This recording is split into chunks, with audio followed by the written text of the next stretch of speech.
Sveiki, mėly klausytojai. Jūsų eteryje pirmoji istorijoje Lietuvos sveikatos mokslo universiteto tinklalaidė Darbas, poilsis, aš. O prie mikrofono šiandien aš, Greta Kasputytė, Lietuvos sveikatos mokslo universiteto medicinės simuliacijos centro vadovė, o šalia manęs Dalia. Labas, Dalia, gal galėtum pristatyti mūsų klausytojams? Labas, Greta, sveiki klausytojai. Esu Dalia Juodžentė, Lietuvos sveikatos mokslo universiteto dr. Leono Kriaučeliūno smulkių gyvūnų klinikos vadovė. Labai malonu, kad esi čia šalia manęs. Į studiją mus šiandieną pakvietė mūsų universiteto komunikacijos tarnyba, kuri mums taip pat paruošė ir šūsnį klausimų diskusijai. Mūsų pokalbio šios dienos tema būtų darbo ir poilsio balansas. Kaip mums pavyksta jį išlaikyti? Pradėsiu, Dalia, nuo labai paprasto klausimo. Taigi, ką veikiai paskutinį savaitgalį ir ar pavyko pailsėti? Iš tikrųjų, paskutinį savaitgalį ir pavyko, ir nepavyko pailsėti. Pavyko pailsėti dėl to, kad galėjau skirti laiko savo mėgstamai veiklai. Nepavyko pailsėti dėl to, kad teko prisiminti, kad turiu ir darbų susijusių su studijom. Ką veikiai savaitgalį, ta prasme, daistėjai darbus kažkokius tai? Ar vyko teko paskaitos? ruošti sekančios savaitės darbus, kadangi yra įtemptas grafikas, dėl to tenka tiesiog kartais paaukoti dalį ir savaitgalio, kad studentai būtų laimingi kitą savaitę. Sakyk, Dalia, jeigu nedirbi, kokia yra ta tavo slapta ir tokia neproduktyvi, ar ne, veikla, kuri vis tiek tave daro laimingą? Man labai patinka piešti, kur yra piešiniai su skaičiukais, kur reikia atspalvinti. Tai ta prasme, čia mano yra ta veikla, kur aš sėdžiu, tada kambario durys uždarytos, vaikai už durų ir tiesiog toks atsipalaidavimas, nes tada tu atkreipi dėmesį į detalės ir smulkmeniškas darbas, bet pailsi tiesiog galva. Čia panašiai kaip reikėdavo siuvinėti kryželiu, ar net pagal tam tikras spalvas. Taip, tai buvo vaikystėje. Taip, prisimenu iš darbų pamokos mokykloje. O dar tai aš turėjau tokio, irgi pagal skaičiukus, bet reikia nepiešti, o sudėlioti tokius kaip briliantus, tokius akmenukus, kur ten irgi dėlioju, bet niekaip nesugebėjau sudėlioti vieno paveikslėlio, nes atrodo, kad pernelyg daug reikia įsijausti ir pirštai dreba, po to negaliu sudėlioti paveikslėlio. Tai labai džiaugiuosi, kad tau pavyksta šitą padaryti. O sakyk, Dalia, ar turi kokį keistą, kokį nors būdą, kuris tau padėtų atsipalaiduoti, išsikrauti ir nejausti to streso, kurį tikriausiai patiri tiek dirbdama klinikinį darbą, tiek su studentais? Aš nežinau, ar tai yra keistas būdas. Realiai keliuosi anksti ryte. Tai yra 5 ryto, tai yra mano rytas prasideda ir tai yra sportas, ta prasme, tai yra mano pasiruošimas dienai. Tai yra arba bėgimas, arba važiavimas dviračiu. Tai yra mano šventas laikas, kuomet aš pasikraunu dienai, kuomet aš klausau, aš nežinau, podcastų, muzikos, tai kas man yra įdomu. Ir tada, kai tu turi laiko savo, tu pasikrauni ir tu gali atiduoti tą energiją per visą dieną. Tai kaip suprantu, esi vyturys? Vyturys. Aš esu visiška pelėda, niekaip nesugebėčiau atsikelti 5 valandą ryto. Geras, labai, labai smagu girdėti. Kartais priverčia gyvenimas, nes namuose vaikai, tai tas laikas toksai ryte yra laikas savo. O kaip Galiu tau paklausti? Taip, prašau. O kada eini miegoti? Vėlai. Tai jeigu 5 keliesi... 11-12 valanda, tai yra tuomet, kai jau galiu sau leisti eiti miegoti, tai realiai to miego yra tiek, kiek yra. Bet sekmadienis yra mano miego diena, kuomet manęs niekas nekelia, leidžia pailsėti. Aš tai prisipažinsiu, kiekvieną dieną, jeigu tik galiu, miegu pietų miegelio. Labai geras dalykas. Kitaip negalėčiau išbūti iki vakaro. O sakyk, Greta, tavo koks yra efektyvus būdas įsikrauti?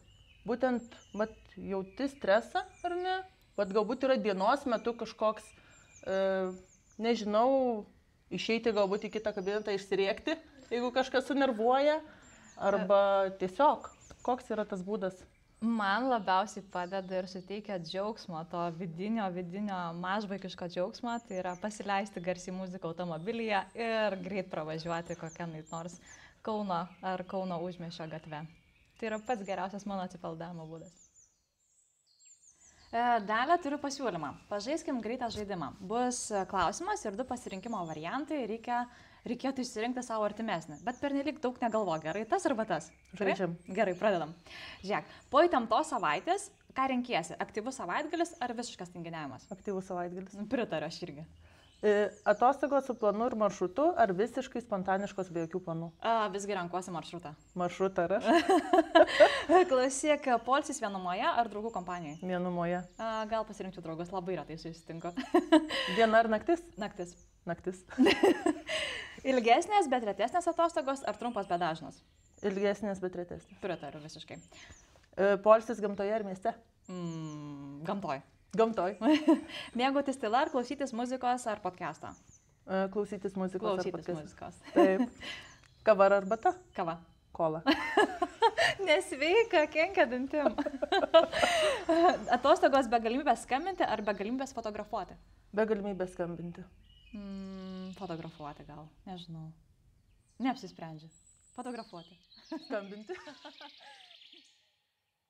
Smagiai dalę pažaidėm klausimą atsakymą žaidimą, dabar manau, kad laikas sugrįžti prie mūsų pagrindinės pokalbio temos, ar ne, apie darbą ir poilsį. Taigi, kada paskutinį kartą buvai visiškai atsijungus nuo darbų ir įvairių kitų atsakomybių? Ar pavyksta tau tai padaryti ir jei pavyksta, tai kaip? Kartais pavyksta, iš tikrųjų mėnesis atgal maždaug, buvo toks susitikimas su grupiokais, labai seniai jų nemačiau, tai iš tikrųjų tą popietę vakarą tikrai pavyko atsijungti, išjungiau telefonus, viską, kaip sakant, atjungiau ir tiesiog pabuvau su tai žmonėms, su kuriais buvo studijų metais labai smagu ir supratom, kad nepamiršom, kaip buvo smagu. Vyras neieškojo telefoną išjungti telefoną, jis suprato, kad bergždžias reikalas. Gerai. Greta, o sakyk, tu vis tiek darbas mūsų, ar net nelengvas medicinos srity iš tikrųjų ir kartais ir tokios dilemos pradedi savęs klausinėti, ar čia aš galiu dirbti šitą darbą, ar negaliu, ar kiek aš čia pavargstu. Ar esi turėjusi perdegimų, kurie buvo, ta prasme, kad tikrai jautei, kad viskas, aš nieko nebenoriu.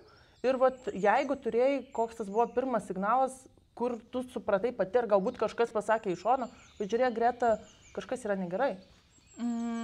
Gal pati, kad pripažinti, jog buvau perdegus ar kažkas tokio panašaus, taip nėra buvę, bet kūnas signalizuoja, ar ne, kad kažkas yra negerai, kažko yra per daug minčių, apie ką reikia galvoti. Tai tikrai yra buvę tokių periodų, kad kiekvieną rytą 3 valandą ryto aš jau pabundu. Ir niekaip negaliu užmigti. Kaip laikrodukas. Galiu nueiti miegoti 11 valandą, atsibusiu 3. Galiu nueiti 1 miegoti, atsibusiu vis tiek 3. Atrodo, kad negalvoju apie tos reikalus, ar apie kažkokius dalykus, apie ką turi padaryti, bet vis tiek atsibudu 3. Ilgai galvojau, kaip čia visą šitą išspręsti, ar ne? Tai sugalvojau, kad reikia nuvarginti kūną, kad pavargtų kūnas, o tada atsijungtų ir protas. Pradėjau sportuoti po labai gana intensyviai. Ir taip kažkaip įsisprendė. Po to įsisprendžia ir visokie vidiniai, emociniai minties problemos ir viskas grįžta atgal į savo vėžes. Tai reiškia, sportas yra raktas į mūsų sveikatingumą ir į tą psichinę gerovę, sakykime taip. Neabejotinai sportas, sveikata. Klausyk, Dalia, ar visgi daug dirbam ar ne, stengiamės atsipalaiduoti, bet ar tenka savo gyvenime pakeisti asmeninį gyvenimą, asmeninius planus dėl darbo? Meluočiau, jeigu sakyčiau, kad ne, nes iš tikrųjų yra tokia specialybė, kur mes turime reaguoti, ar ne, į paciento tą šauksmą, ar ne, jeigu prašo pagalbos. Tikrai nekartą esu mažiavusi ir naktį, ir per mamadienį, ir savaitgalį, ir galų gale, kai esi padalinio vadovas, ar ne, tai reiškia, kad tu neši atsakomybę už tuos žmonės, kurie dirba su tavimi. Ir tu negali nekelti rezidentų ragelio 12 nakties, jeigu jam reikia pagalbos.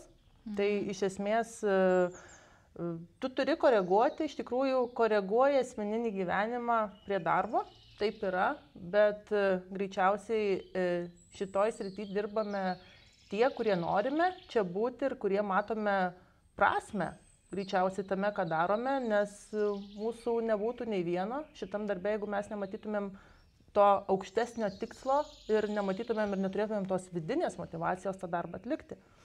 Tai aš manau, kad ta prasme, ir aš nemanau, kad tai yra mano praradimas, kad tenka keisti tuos planus savo asmeninius, aš manau, kad tai yra mano kaip tik toks vidinė pergalė, sakykim taip.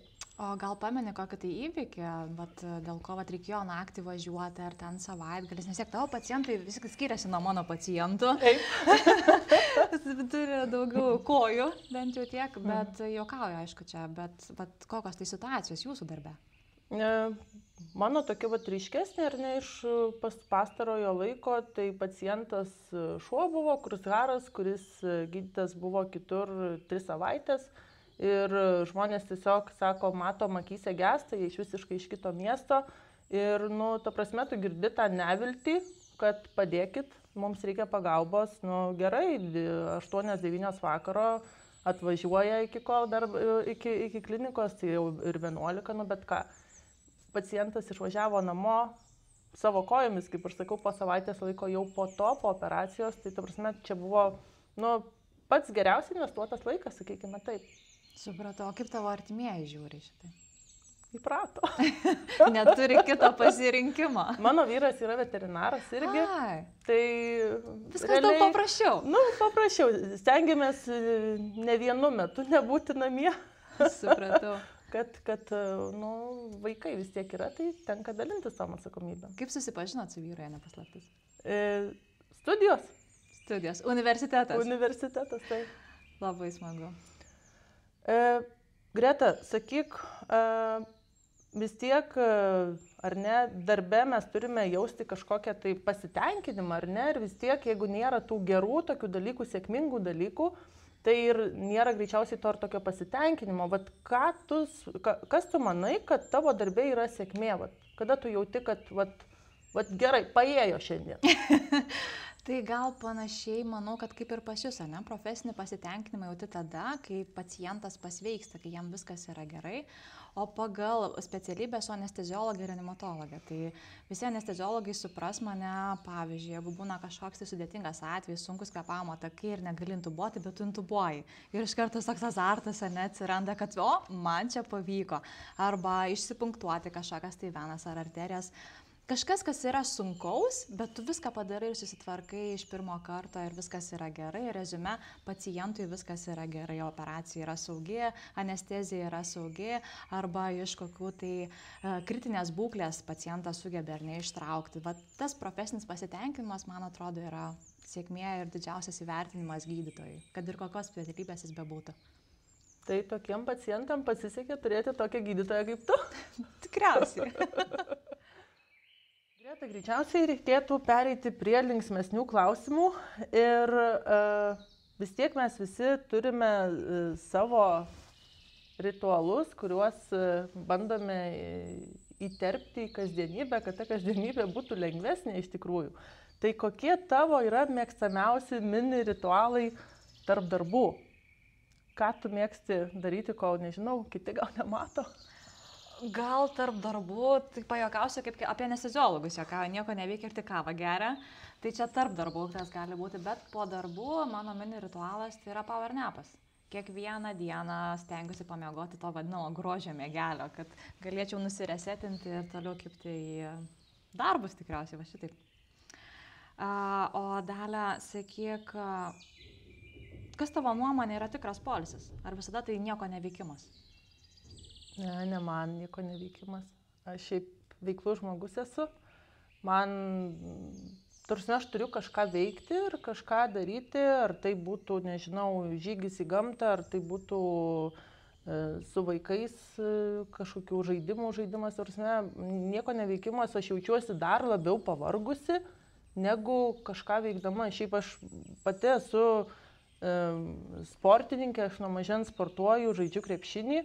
Ir įauga greičiausiai į kraują, nes tekia į rinktinėse žaisti visur. Ir man tas sportas ir tas toks judėjimas gyvenime man jis yra labai svarbus, nes tai pasako labai daug apie mane ir greičiausiai tas ir charakteris susiformavo sporto dėka, ta disciplina. Ir būtent, kad tu kažką veiki, protas pailsi, kūnas pavargsta, bet tu jautiesi, kad kažkas buvo gerai ir kad tu palsėjai iš kitos pusės. Kaip suprantu, esi Žalgirio fanė. Tikiuosi, nesakyk, kad ne. Tikrai taip. Tai gerai. Tokia tyla, pauzė buvo prieš. Tikrai taip. O ar esi kada susimašius, kiek tavo asmenybės sudaro darbas? Daug. Ta prasme, tikrai daug. Ar yra žmonės, kur sako, kad darbas neapibūdina manęs? Čia aš galėčiau pasakyti, kad darbas labai daug apibūdina mane, nes aš esu tose rogėse, kur aš sakau, kad aš nedirbu, nes aš esu savo mėgstamam darbe. Tai aš iš tikrųjų, aš tikiuosi, kad ir tu lygiai taip pat jautiesi. Man patinka mano darbas, aš niekur kitur savęs neįsivaizduoju. Nes aš visada ir linkiu ir studentam visada aš sakau, kad žiūrėkit, suraskit tą veiklą, kuri jūs džiugina ir jūs nedirbsite visą gyvenimą. Tai taip, kaip pasakyti, negali galbūt garsiai sakyti, bet aš galiu tą drąsiai sakyti, kad šiuo metu aš jaučiuosi, kad esu ten, kur turiu būti ir darau prasmingą veiklą ir matau prasmę tame, ką aš darau. Labai gerai, manau, kad taip ir motyvuokim savo studentus. Greta, jeigu turėtum galimybę būti bedarbė, nereikėtų rūpintis finansais nieko, ką veiktum visus metus? Keliaučiau. Tik nežinau dar kur, visur, kur tik galėčiau. Man labai patinka pasaulio pažinimas. Tad tikiuosi, kada nors tai ir pavyks įgyvendinti labiau, negu kad dabar pavyksta. O tu? Aš keliaučiau, greičiausiai pirkčiau motociklą, nes turiu motociklo teisės. Čia mano ateities planas yra išlaikyti moco teisės. Aš laikiau tas teisės, ta prasme, net jau pradėjau skaičiuoti, iš tikrųjų beveik 10 metų aš turiu tas teisės ir aš kaip jas išsilaikiau, aš jas kai laikiau, laukiausi savo pirmo vaiko. Kelintam mėnesį? Ten buvo 3 ar 4 mėnesis, bet ta prasme, žmonės sakė, kad tu, truputį crazy, bet mano, ta prasme, tas toks matymas būtų motociklas. Kokio motociklo norėtum? Aš galvočiau apie street bike arba apie cafe racerį. Geras. 2 variantai galėtų būti ir toks motociklas, kavytė. Ir važiuoji ar ne, ir gera kompanija. Norėjau klausti, ką rinktumės, važiuoti viena ar su kompanija? Dalį greičiausiai kelionės galėčiau viena važiuoti, nes aš šiaip mėgstu tas solo tokias keliones, o dalį tikrai imčiau kompaniją, kad būtų smagiau. Žiauriai pavydžiu, nes mano gyvenimas dabar, aš mintise, ar ne, taip esu pasiskiršiusi iki doktorantūros ir po doktorantūros. Tai kai baigsiu doktorantūrą ir apsiginsiu, jau ir tą veiksiu. Tai vienas iš darbų, iš veiklų yra išsilaikyti moco teisės. Labai gerai ir labai sveikintina ir linkiu, kad, kaip pasakyti, greičiau tą svajonę pasiektum. Labai ačiū, tikiuosi. Taigi, tai buvo paskutinis mūsų diskusijos klausimas. Šiandien tiek. Ačiū, kad buvote su mumis ir klausėtės. Tikimės, kad mūsų pokalbis buvo įdomus ir turiningas. Prie mikrofono buvome mes, Greta ir Dalia. Dėkojame komunikacijos tarnybai už kvietimą ir įkvepiančius klausimus. Jei patiko mūsų pokalbis, pasidalinkite juos su draugais, o jei turite minčių ar idėjų kitoms temoms, būtinai jas parašykite komentaruose. Ir nepamirškite pasirūpinti savimi. Iki kitų susiklausimų. Iki.